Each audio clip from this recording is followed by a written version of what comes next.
Ladies and gentlemen, welcome to this exclusive episode of TV Sunday.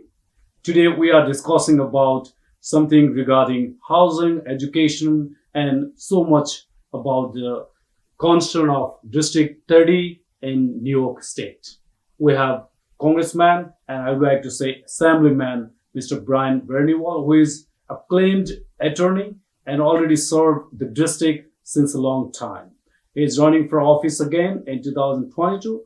And today we are discussing about his achievements and how he has been serving the community since a long time and what is his new agenda or what is his new plan that he is going to fight for the office again for another 2 years. Welcome to the show, sir. Thank you for having me. I appreciate it. It's a great pleasure welcoming you in this studio. Good to see you again. It's been a long time. Of course, and it was a great pleasure to mention that I was fortunate to have your interview before when you were also running for state. Yes. I think it was in 2019. Yes. Maybe. I feel like that was a long time ago, but yes.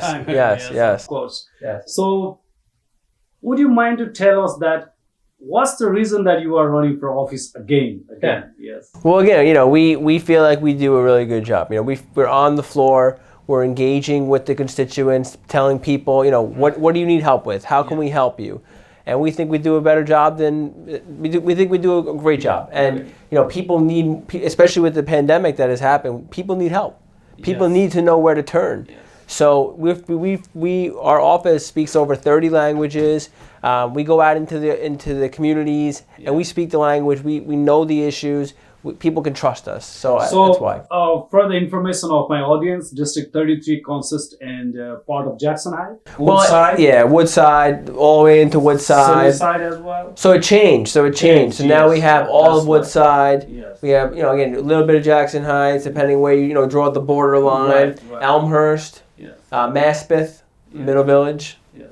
Yeah. Oh, that part. Yes. So not exactly the plaza, Jackson Heights. We have the plaza. You have plaza? You had the plaza. Oh, yeah. It's after the rebarring? Yes. After the redistricting, we have. Very nice, and it's a nice place that you are representing large number of Nepalese Americans. And we've been there many times already. Yes, Nepalese Americans, South Asian Americans. Yes. Large number of the people, and moreover, I would like to say that that's one of the most diverse location in this state. It might be the most diverse location in the world. Of course. In the world, yeah. Maybe in the world, yes. Yeah, Because Jackson Heights is less. Exactly. Like that. Exactly. So, what is your special feeling representing them? It's an honor. It's an honor, and Woodside, Woodside. I've always represented Woodside. I'm from Woodside. Right. It's the most diverse borough in the history. I say again in the world, right? World, yes. And our office, it really, as I mentioned, we speak 30 languages. We've had since 2017, we've had over 600 interns from all over the world. All over the world. We even had a 16-year-old high school student who went to Maspeth High School that was Nepalese. And by the time before she left, she was the boss of everybody. Right. So we give people the opportunity to grow. Right. While we also help the community. It's a team. It's a team effort. So it's an honor. It's an honor to teach everyone government, right? And then how the government can help the people. Is that something challenging? Dealing with the people from different ethnic groups. It's not. It's different cultural prospects and different religious, attachments. Sure, it's challenging because I don't know everything. I don't pretend to know everything, right? Yeah. But I would like to learn. That's natural. Yeah, of course. And anyone that tells you they know everything, they don't, right? Yeah. So we are an American nation, built of immigrants from every place of the world. And it's always been like that. Yeah. So every immigrant group makes America the country that it is. So to learn more about it makes me even more American, right? Because then I know more, and I also get to share the work in America with everyone else as well. So we all come together. So it's an honor. Brian, one more thing that I would like to mention here is being the representative of district which is most diverse. Yeah. And I would like to say not only the diverse, that's one of the most populated district where minorities people are living. Sure. From different part of the world. Sure. So how do you deal with that, their problems and their, transition to the American mainstream? Sure. and they are struggling with economic activities, prosperity as well. Sure. And they are struggling to get their business. Of course. In form because the pandemic also. So Jackson Heights is one of the area which is really suffering a lot from the pandemic. Yes. Those all are the things that your district is suffering. I would like to say most suffered location in this United States. Sure, really. I would like to say that you Elmer's Hospital as well, yes. which you represent, right? Right on the border. Yes. That's why you have so much of challenging situation now. Exactly. So it's a good question. Yeah. There's two answers. There's a long-term answer and a short-term answer, right? Yeah. So the short-term answer is to, again, have my team and I be in the streets. Yeah. So you know who I am. Right. You know you can call me if you have an issue with anything because I'm the government. I'm part of the government. Right. I know how to problem solve that issue. Yes. Whether it be a grant that you're supposed to get, whether it be the paperwork's not going through for whatever reason, whether or not the government's not calling you back. That's my job to track them down, to track the government down, and make sure they respond to you. That's the short-term answer. Your individual person, your individual business that's having an issue. They reach out to me. We talk to them. We get them the services that they are allowed to have by law, and we make sure that they get everything that they're entitled to. Then there's the long-term answer of how to help people that may not even know who I am, right? So that's why we continuously do business outreach. We're constantly tabling at busy intersections to make sure, safely intersections, on the corner, for example, at train stations. So people know who we are and they know that we're a service to help them and speak their language again. So many people may not be able to speak English as their first language. And it's hard enough to navigate that paperwork to begin with, even in English. Right. So our office is always there to kind of help them, guide them, and let them know who we are and that we're here to help. So I think it's about developing a relationship and talking to people I talk to people like just who they are, right? You come from a different background, I come from a different background, this person comes from a different background, and it's just having a conversation because you got to treat people the way you want to be treated. Do you think that forming a coalition of different group of people? Or have you already done that? I've already done that, but we always want to grow. Yeah. We always want to grow, because we want to reach as many people as possible. Right. So even if, for example, you and I, we talk, right? You know a certain amount of people, right? But you don't know everybody. Yeah. Neither do I, right? So we want to bring in as many people as possible because I want to help as many people as possible. Right. I can't go to sleep at night if I know that I'm not helping someone that needs help. So if you know somebody, you let them know, and we're going to help them. But representing Jackson Heights is something absolutely. Something special in the Queens. Of course it is. Right? Of course it is. Not only that, but you are obligated more responsibility as well. Well, yeah. Because that's the most happening area location. Yes. And the business are running from different different communities. Yes. And they are suffering a lot. Yeah. Because of pandemic. So now we're taking over. We didn't have that area before, right? We pushed further into Woodside, into Jackson Heights, the border right there. So, you're going to start seeing us even more in that location. Right. We're going to be talking to the businesses. We're going to be making sure maybe we bring the commissioner down there, right, to talk to the business owners. We have a person on my team who's a small business, who runs our small business outreach. We can engage these businesses and make sure, again, they get the services and protection that they are legally allowed to get under the law, that they may not even realize they qualify for, right? They may qualify for grants that they don't even know they qualify for. That's where we come in. Have you tested some Nepalese food around here? I've tested, not in Jackson Heights. You had already a coalition of Nepalese. Yes, exactly. Before, exactly. When we met, yes. Exactly. Yes. Have you got chances to go to the restaurant? In Jackson Heights, something taste momo or not in Jackson Heights, but in other areas. Yes, in Woodside. Yes. We have fantastic restaurants. Yes.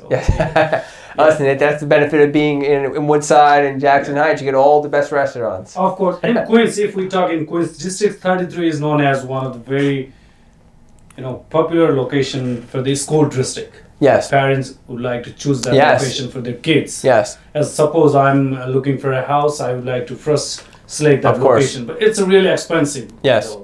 Yes. So you're one of the major agenda to run for the office is education. Yes. Would you like to mention a little bit about it? Sure. So each district is so I have technically two school districts in my assembly district. Yeah. District 24 and District 30. 30. Different late names for the school districts, right? But since I've been in office in 2017, right, we've actually brought in a record number of funding in the district, and also for the whole state. Because without going into too much detail, there was a court case a few years back about whether or not the state was basically funding the schools enough under the law, and they weren't. So we fought and we fought and we fought, and the governor, now we have a new governor, but even under the old governor, we finally got historic and unsurpassed levels of funding for our schools. So that's important, right? Because again, the kids need to have the money. Yeah, funding, but then also programming, after school programming, right? After school is very important. Exactly. In the United States. Exactly. So, do you have any idea that how many students per teacher in your district? They say again, it depends on the school. Yeah. But it's too much. It's in the 30 to 1 ratio. That's 30, unacceptable. 30. When you go to college, 12 versus 1 is the most ideal. Of course. Say, right? Of course. The lower it is, the better. The lower it is, the better. Yeah, of course. So you need to build. You need to encourage more teachers. Maybe you give them benefits on their loans if they take student loans out. Right. You can build more schools by bond requirements. People are going to want to invest in these bonds for municipal bonds or city bonds or state bonds even to build these schools, and then you have investment in those schools to build more schools. Yes. So you need everybody to be involved. So you describe why you got such a wonderful records in a school district. Yeah. That's what you did to make it happen. But I did my best. I would like to know that. What is your agenda for this term, like 22 to 24? Yeah. You are running further. How you would like to convince to the guardian or parents that your district will be again acclaimed in that success? Exactly. So many things. One is it comes back to funding. Right. We've been in office now since 2017. As we are in office longer, we have more ability to take in more money because we have a lot of it's based on seniority. Not always, but it is. The longer you're there, the more clout, as they say. It's not guaranteed, but the more you're in office, the more money you're able to bring in for your district. Now, we've only been in office for six years, and we've already brought in so much. Again, record high levels of funding because we fight for it. We don't stay quietly. We fight for it. And then again, we work with the local community groups. For example, like Woodside and the Move, right? They're expanding. They run an after-school program. We fund them as well to make sure they get the job done. And it's also, how you allocate your resources. What's important to you? And when you get funding, where does it go? Right? Yeah. What is your budget? My budget is fund schools. Right. Fund after school programming. Fund help with teachers who are, or students, for example, who have difficulty reading. Get them the services they need to be able to read. Of course. Help English as a second language, or stuff like that. These are programs that you need to have in place, and you need to fund these programs. You can't just say, let's do it. You have to fund the programs. Yes. Read an interruption, for example. So if a student, or dyslexia training, for kids who have dyslexia, who need help reading, all these things are important. My kids enjoy dyslexia a lot. Yeah. So exactly. So these are things that you need. You are lucky as well because your district is very vibrant. Yes, it is. And lots of business personalities are there. That's right. And moreover, I think I'd like to say some richer people lives in that area. Some areas. Because some areas. It's very close to Manhattan as well. That's why. And they pay their taxes, and they and that's. Would you like to say that this is a secure place as well in terms of public security? I think it's always room for improvement. Yeah. Always room for improvement, and I have a good relationship with the police commanders to make sure that that issues are resolved when they arise. But it's definitely a very safe area compared to other locations in the city. Yes. Still has work to be done. Of course, there is always room to improve. And ladies and gentlemen, I have Barnwell, who is the Assemblyman for District 30 in New York State. And yes, of course, would like to say that he's running for office again for his another term. And he's our congressman, yes, state assemblyman. And he represents Nepalese community, Indian, Bengali, Pakistani, so much people coming from the South Asia. Yes. He is representing that. And of course, as we discussed, that Jackson Heights, which is most diverse location, and would like to say mini Nepal as well. And that's why he's our assemblyman. Yes, Brian, now let's talk about affordable housing, which is one of your measures. Yes. And if we talk about housing, your district is really expensive. Yes. Yes, it is. Very expensive. Yes, and so there's a couple of reasons why. Yeah. But one of my biggest plans that I've had, and we have bipartisan support on this legislation. Over 30 co-sponsors, 30 people agree with us in the assembly that they want to pass this bill that guaranteed. So what happens is when developers, when they're building these high-rise luxury condos, right? Exactly. Yeah. They say it's affordable. Oh. It's not affordable. Yeah, of course. Now why?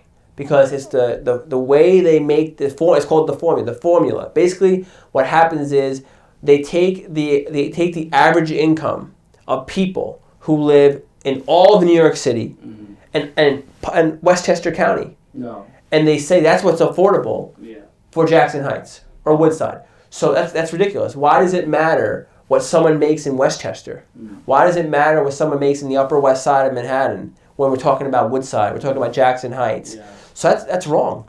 That basically inflates the number double the amount of what is affordable. Yeah. So my legislation that I've had for 6 years now says if you're going to build in Woodside, if you're going to build in Jackson Heights, if you're going to build in Sunnyside or wherever you're going to build, it only should be based on the average income level of people who already live there. Because if people are living there, they should be able to afford. Compare with the Manhattan or exactly right. Rochester, yeah. Exactly, it doubles the affordability limit. Right. It's unfair. How are you planning to fight against it? So we have legislation on it to change the law to mandate it. Where now, again, like I said, if you want to build a luxury condo in Jackson Heights, it's got to be for the price of people who already live in Jackson Heights. Right. Right? Not the price of all of New York City.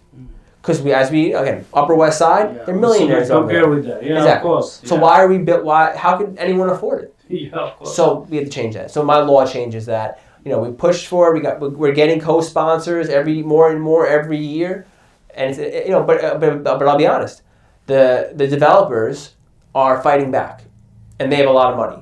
But it's still purchasing house in that location is really expensive. Yeah, it is. So until that changes, that's something. You can't imagine even $500,000. No. $1.5 million down in that. No, and that's just one issue. We did pass a lot of laws within the last couple of years to help the situation better.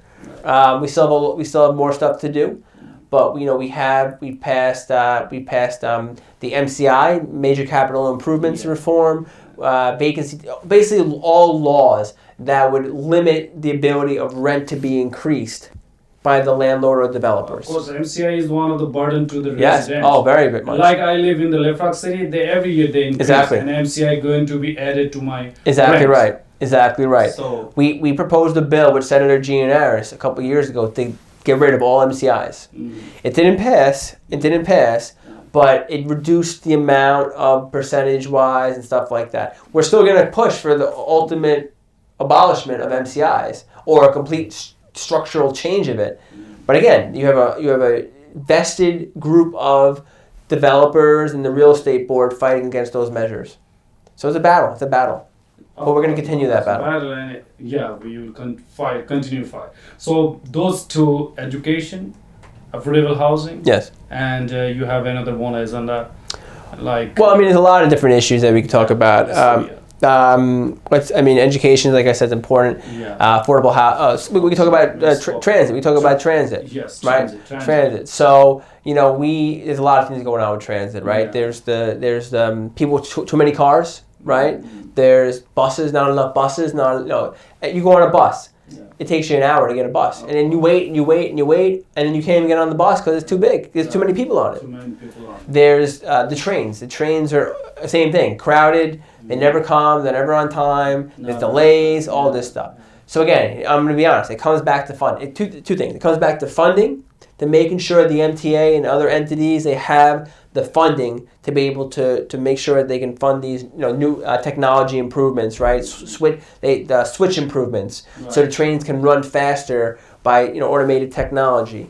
But then you also got to make sure that when you give them the money, when you give the MTA the money, that they don't waste it and spend it on something completely different. Of course. Measure is like, if we talk about District 30, some part of Middle Village or down to some parts of Woodside. Yeah. There is not easy access to MTA. No, not at all. Not at all. Especially. Middle Village only has one train station basically. Yeah. And it's not like accessible. They have buses, but the buses again are hit or miss. You already said that. Yes. And do you have anything on your mind regarding sanitation, like in Jackson Heights? Oh, sure. So I'm glad you asked that question. Yeah. So we have a couple of different ideas. Now we have right now, myself, me, and my team. We actually go out and we clean up the streets. Ourselves. We clean up the streets. Let us join you as well. Oh, we'll talk about that. Yeah. You might know. You probably recognize one of the guys. He's always in Woodside and Jackson Heights. David Rosasco. Oh, yeah. He's a bandana on. He's always cleaning. He's on the street. Yes, he's on our team. So we're in the streets cleaning, picking up ourselves. We're also cleaning, removing graffiti, painting over graffiti, because these are things that people care about. Right. So that's big. And then on top of that, we have we're talking with the Department of Sanitation to get cameras. Mm-hmm. We want, because you always see the same locations that have illegal dumping. It's we're gonna have cameras to deter that. Right. So it's a big approach to all these different issues. All the different issues, yeah, of course. So, what is your special feeling regarding Nepalese community? You are already attached and so much attached. Yes, I would say that if you were to ask me characteristics, I would say one of the most friendly groups that I know.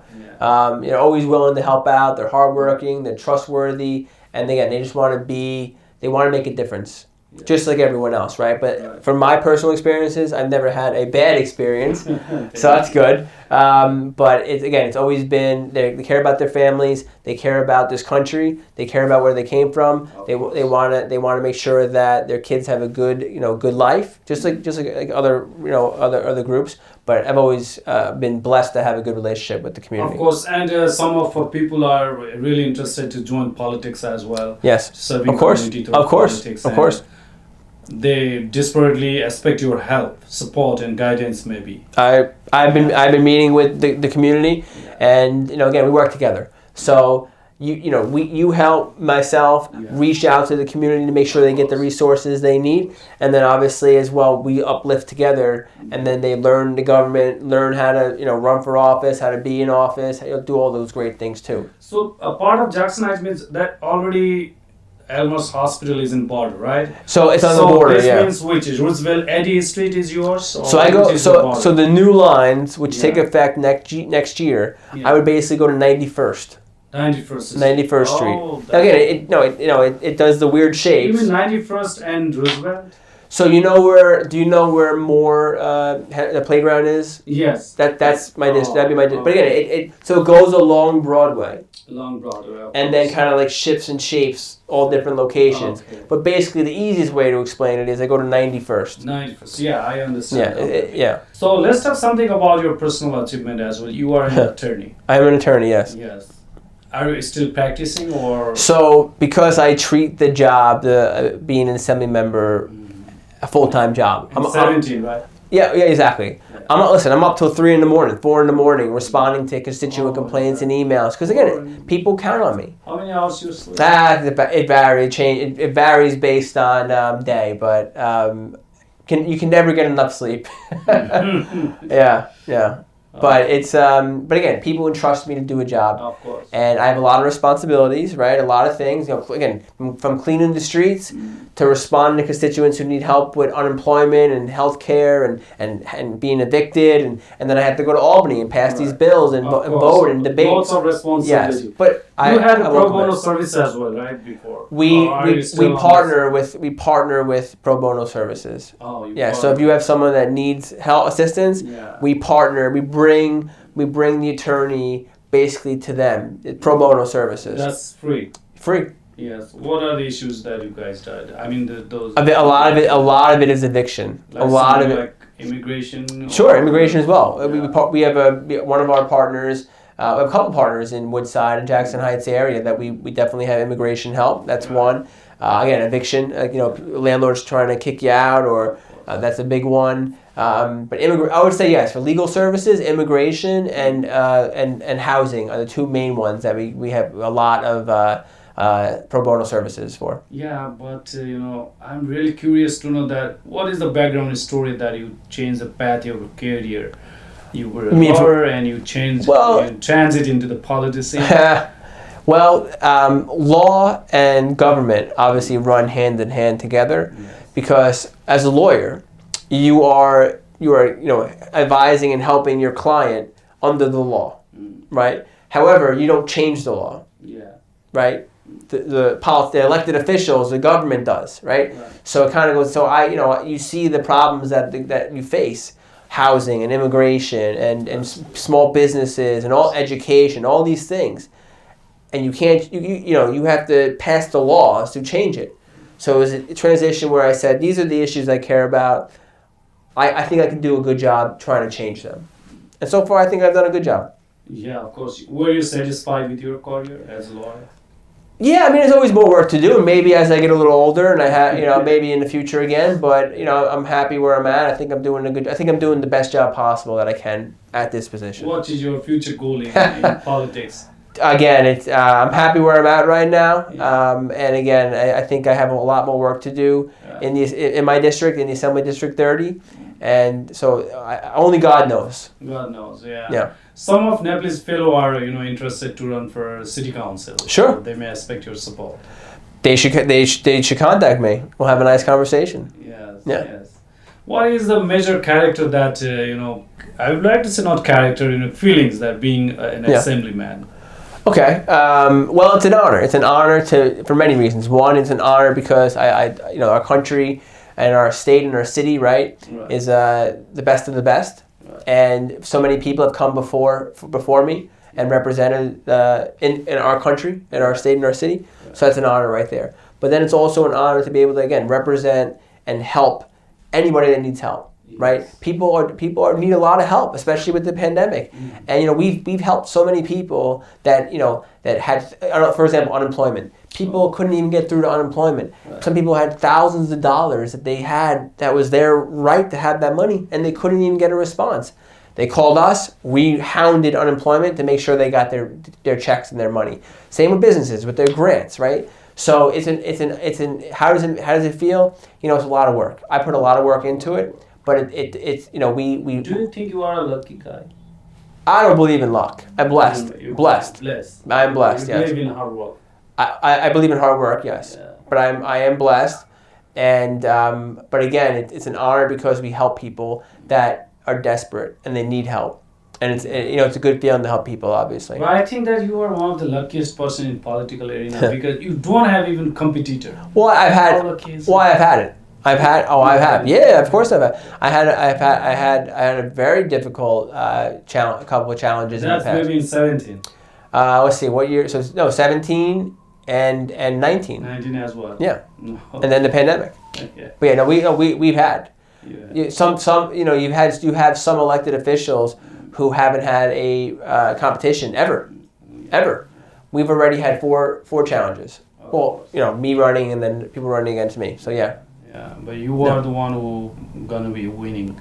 Well, listen, again, I just do the work. I do the hard work. I do my job. Like, I go to sleep at night knowing that I did my job, and that's it. Whatever else happens, that's God's will. But I just What's your expectation from the community regarding your campaign?